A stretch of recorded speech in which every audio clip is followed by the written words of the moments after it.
This is a quick response to TJ's video on true freedom. Just a couple of things really. One is to do with the nature of the state. I want to talk a little bit about that and what it means for something to be inherent, and then a little bit also about freedom and responsibility, which I think you were kind of referring to. I mean, the first thing about the state being inherent, because you're talking about what I took to be a kind of biological or socio-political set of practices which convey the inherent status, just a struggle for resources, some kind of Malthusian model of limited access to resources of one kind or another, which set up power hierarchies, and how that eventually kind of formulates into a state and makes the structure of a state inherent.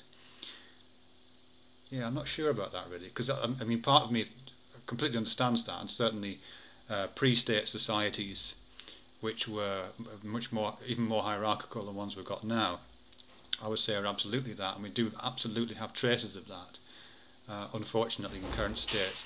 But I think I would be with Thomas Hobbes on this one about Leviathan. When he writes about Leviathan, which is the name he gives to the state, he's drawing on a kind of sea monster kind of metaphor, which is this idea of the state as a kind of monster that we need to create in order to protect each of us from our own base motivations, and to stop us simply servicing a narrow self-interest, or to stop us grouping together into gangs and servicing narrow self-interest. And to the extent that the state works by limiting power and by mitigating against the worst excesses of human nature, that's the state functioning. And how that's often, I would say, how that's often phrased is that, because of course states are corrupt occasionally. In fact, all states are corrupt to a certain extent, some much more than others. But someone who believes in the idea of the state, and I certainly do, would say that the solution to a corrupt state isn't the dissolution of the state, it's the making of a better state. And I think we're all engaged in that process of trying to formulate a better state.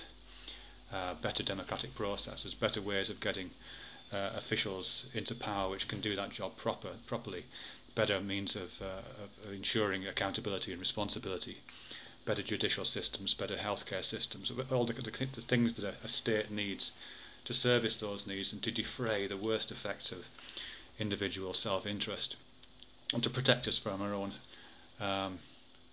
slightly frightened human natures. Okay, so that's about that. Secondly, this thing to do with inherency, really, whether the state is inherent and what it means to be inherent. When you were talking about that, TJ, I was just reminded of I think it's the first line of the Bill of Rights, but it might be the Constitution, I don't know, which is this thing about, we hold these truths to be self-evident, and then it goes on that all men are created equal. That these truths to be self-evident, that means they're kind of beyond argument, or they're so obvious that you don't even need to argue them.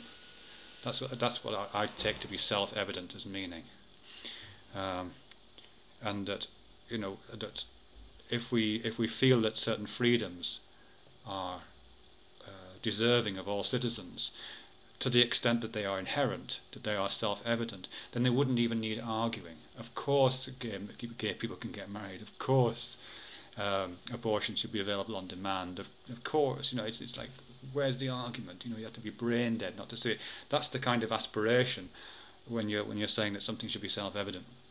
And clearly we're nowhere near that. We're absolutely nowhere near that with any of, not just in the US, but in the UK and elsewhere.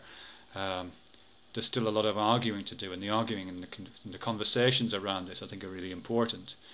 But the aspiration, and I think in a sense, if that first line of the Bill of Rights had been, we want these truths, or we aspire to the ambition that these truths be self-evident, I think it would have been more accurate.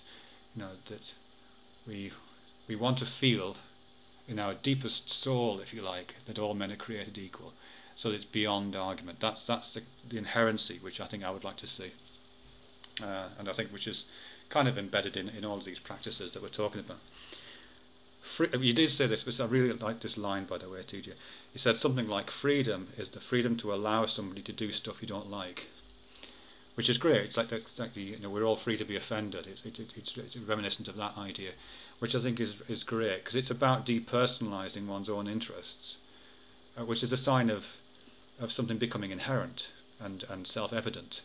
If I can depersonalize my own interests or internalize the secular nature of a state to the extent where I would willingly let someone do something that I disagreed with, because it's implicit in the nature of freedom itself that I deeply feel, then I've made the leap to the kind of inherency that you would like, the kind of self-evidence that the Bill of Rights strives for. Yeah, the only thing I would add to that is this quite famous quote, which I think is from Prince Kropotkin, who was an anarchist writer at the turn of the 19th, 20th centuries, which he said something like, my freedom to swing my fists ends at the point of your chin, which I think is just a great line about freedom. And I think it's just worth setting against this other thing about freedom. The freedom to be offended has to be balanced against the freedom to, as Kropotkin said, the freedom to swing your fists ends at the point of another person's chin. Anyhow, good video, TJ, and I'm really enjoying this new channel. Thanks very much for that.